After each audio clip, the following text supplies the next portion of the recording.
രാവിലെ മുതൽ തന്നെ ശൂരനാട്ടെ ഷബീറിൻ്റെ വീട്ടിലേക്ക് സ്നേഹിതരും കുടുംബാംഗങ്ങളും എല്ലാം എത്തിച്ചേർന്നിരുന്നു. നമുക്കിപ്പോൾ കാണാം, അരമണിക്കൂറിനുള്ളിൽ ഷബീറിൻ്റെ ഭൗതിക ശരീരം വഹിച്ചുള്ള ആംബുലൻസ് എത്തിച്ചേരുമെന്നാണ് അറിയാൻ കഴിഞ്ഞത്. നിലവിൽ ചങ്ങനാശ്ശേരിയായെന്നാണ് ഈ ഒപ്പം ഒരു അയൽവാസി നെടുമ്പാശ്ശേരിയിൽ പോയിരുന്നു മൃതദേഹം സ്വീകരിക്കാൻ അദ്ദേഹം നമ്മോട് അറിയിച്ചത്.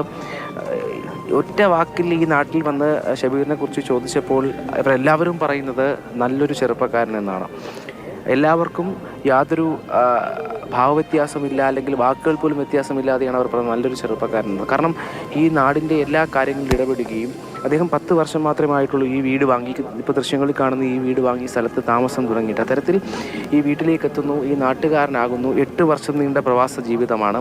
ആ പ്രവാസ ജീവിതത്തിലും നാട്ടിലെ കാര്യങ്ങളിൽ ഇടപെടാൻ, സജീവമായി ഇടപെടാൻ സമയം കണ്ടെത്തിയിരുന്ന ആളുകളുടെ സൗഹൃദം, അത് വലിയ രീതിയിൽ വിലമതിച്ചിരുന്ന അദ്ദേഹമാണ്. ആ സൗഹൃദം എത്രമാത്രം വലുതായിരുന്നു എന്ന് നമുക്ക് ഈ ദൃശ്യങ്ങളിലൂടെ കാണാം. കാരണം ഈ നാട്ടിൽ മാത്രമല്ല, അദ്ദേഹത്തിനൊപ്പം പഠിച്ചവരും അത്തരത്തിൽ അദ്ദേഹത്തിനൊപ്പം ഉണ്ടായിരുന്ന എല്ലാവരും ഇവിടെ എത്തിയിട്ടുണ്ട്. അവസാനമായി പ്രിയപ്പെട്ടവനൊരു വലിയ യാത്രയയപ്പ് നൽകാനായിട്ടാണ് എല്ലാവരും നിൽക്കുന്നത്. എല്ലാവരുടെയും മുഖത്ത് ആ സങ്കടമുണ്ട്, ഓർമ്മകളുടെ ആ വേലിയേറ്റമുണ്ട്. അദ്ദേഹത്തിൻ്റെ പിതാവ് ഇന്നലെ വാർത്ത അറിഞ്ഞപ്പോൾ ഈ വീടിൻ്റെ ഉമ്മറത്തിരുന്ന ദൃശ്യങ്ങൾ നമുക്ക് ഓർമ്മയുണ്ട്. അദ്ദേഹം ഈ വാർത്ത ശരിയാണോ അല്ലയോ എന്ന്, അല്ലെങ്കിൽ ഈ വാർത്ത തെറ്റാകണേ എന്ന് പ്രാർത്ഥിച്ചു കൊണ്ടിരുന്ന ഒരു പിതാവിനെ നമുക്ക് ഓർമ്മയുണ്ട്. പക്ഷേ പ്രജി സൂചിപ്പിച്ചതുപോലെ ഏറ്റവും ആദ്യം സ്ഥിരീകരിക്കാൻ കഴിഞ്ഞ വാർത്ത ഇതാണ്. കാരണം അദ്ദേഹത്തിൻ്റെ സുഹൃത്ത് നജീബ് തന്നെയാണ് ഇത്തരത്തിൽ അപകടമുണ്ടായെന്നും അതിൽ ഷമീർ മരിച്ചു എന്നും വീട്ടുകാരെ അറിയിക്കുന്നത്. അതുകൊണ്ട് തന്നെ സ്ഥിരീകരിക്കാൻ കഴിയുന്ന ആദ്യ മരണം എന്ന് ഒരു പരിധി വരെ നമുക്ക് പറയാൻ കഴിയും. നമ്മോടൊപ്പം അദ്ദേഹത്തിൻ്റെ അയൽവാസി ചേരുന്നുണ്ട്. എപ്പോൾ എത്തിച്ചേരുന്നു? അരമണിക്കൂറിനകം എത്തിച്ചേരും. ആളിലെ അരമണിക്കൂർ തിരുവല്ല കഴിഞ്ഞിട്ടുണ്ട്. വ്യക്തി വന്ന് എൻ്റെ വീട് തൊട്ട് മുമ്പിലുള്ള എൻ്റെ വീടാണ്. 10 വർഷമായിട്ട് ബന്ധമുണ്ട്. ഞങ്ങൾ ഇവിടെ താമസമായിട്ട് 10 വർഷമായി. 10 വർഷം കൊണ്ടുള്ള ബന്ധമാണ്. അടുത്ത് വരണമെന്ന് വരുത്തിയത്. വന്നിട്ട് പോയിട്ട് 6 മാസമായതേ ഉള്ളൂ.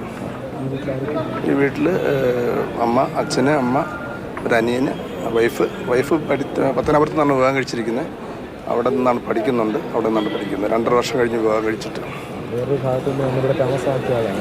ആയിരുന്നു ഒരു നേരത്തെ താമസം. നാട്ടുകാരനായി എന്ന് പറഞ്ഞാൽ എല്ലാവരും കൂടി. വൈഫിൻ്റെ വീട് ഇതിൻ്റെ പടിഞ്ഞാറ് തന്നെയാണ്, 4 വീടിൻ്റെ പടിഞ്ഞാറ് തന്നെയാണ് ഈ അമ്മയുടെ വീട്. നല്ല സഹകരണം, അത് എല്ലാവരും അത് തന്നെ നല്ല രീതിയിൽ തന്നെ. അതായത് പ്രത്യേകിച്ച് പറയാൻ ഒരു ഇതുമില്ലാത്ത ഒരു ദുശ്ശീലങ്ങളോ കാണുമ്പോൾ എല്ലാം അണ്ണ ഇപ്പോൾ എന്തുകൊണ്ട് എപ്പോൾ കണ്ടാലും അണ്ണാൻ പറഞ്ഞ് നിൽക്കുന്ന ഒരു പയ്യനായിരുന്നു. ഇത്ര നല്ലൊരു അച്ഛനും അത് തന്നെ എല്ലാവരുമായിട്ട് നല്ല ബന്ധം. എപ്പോൾ കണ്ടാലും നല്ല സഹകരണവും, വിളിച്ച കാര്യം പറഞ്ഞേ പോവുള്ളൂ. അത്രയ്ക്ക് നല്ല ബന്ധമായിരുന്നു. ഈ നാട്ടിൽ നല്ലൊരു ബന്ധമായിരുന്നു എല്ലാവരുമായിട്ട്. ഫംഗ്ഷനുകളിലെല്ലാം ഞങ്ങൾ പരസ്പരം അങ്ങോട്ടും ഇങ്ങോട്ടും എല്ലാ ഫംഗ്ഷനിലും പെരുന്നാളായാലും എല്ലാ ഫംഗ്ഷനും അങ്ങോട്ടും സഹകരിച്ചത് ഞങ്ങൾ പോകുന്നവരാണ്.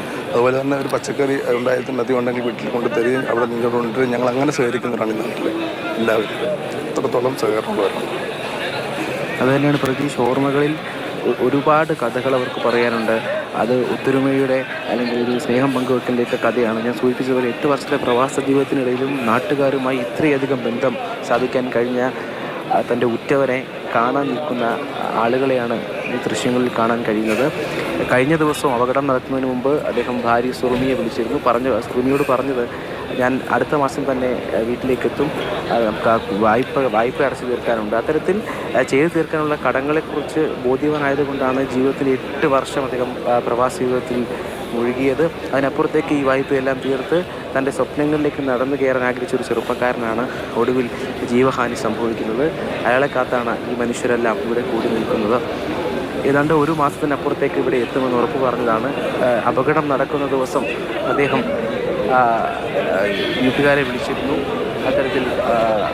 അത്തരത്തിലുള്ള എല്ലാ സംഭാഷണങ്ങളും ആശയവിനിമയം എല്ലാം നടത്തിയിരുന്നു. ജീവിതത്തോട് വലിയ പ്രതീക്ഷയുള്ള ആളായിരുന്നു. ആ പ്രതീക്ഷയിൽ തന്നെയാണ് ഈ നാട്ടിൽ പ്രൈവറ്റ് ബസ് ഓടിച്ച് ജീവിതം തുടങ്ങിയെങ്കിൽ അതിൻ്റെ മറ്റൊരു തലം അത് പ്രവാസ ജീവിതത്തിലേക്ക് അടർത്തി അവിടെയും ഈ കമ്പനിയിൽ ഡ്രൈവറായി 8 വർഷത്തോളം ജോലി ചെയ്ത മനുഷ്യനാണ്. അങ്ങനെ ജീവിതത്തിൻ്റെ ഓരോ സാധ്യതകളെയും പുണർന്ന് ജീവിതത്തിൻ്റെ മറ്റൊരു ഘട്ടത്തിലേക്ക് പോകാൻ സ്വയം തയ്യാറെടുത്ത് സ്വയം നാടും വീടുമെല്ലാം ഉപേക്ഷിച്ച് നല്ലൊരു ഭാവി സ്വപ്നം കണ്ട് മുന്നോട്ട് പോയ വ്യക്തിയാണ്. നമ്മളിപ്പം MLA കോവൂർ കുഞ്ഞുമോൻ ചേരുന്നുണ്ട്. വാർത്ത മെനഞ്ഞാന്ന് TV യിലൂടെയാണിത് സംഭവം അറിഞ്ഞത്. അപ്പം പിന്നെ ഇതുമായി ബന്ധപ്പെട്ട് വളരെ അടിയന്തരമായി മുഖ്യമന്ത്രിയും മറ്റുള്ളവരെല്ലാം ബന്ധപ്പെട്ടു. എൻ്റെ മണ്ഡലത്തിലുള്ള ഒരാളൂടെ മരിച്ചിട്ടുണ്ട്. അപ്പം ആദ്യം പൂയപ്പള്ളി നിന്നായിരുന്നു എഴുതി കാണിച്ചത്. പിന്നീടാണ് താഴോട്ട് വന്നപ്പം ആനടി വയ്യാങ്കരയിലെ ആളാണ് ഷമീർ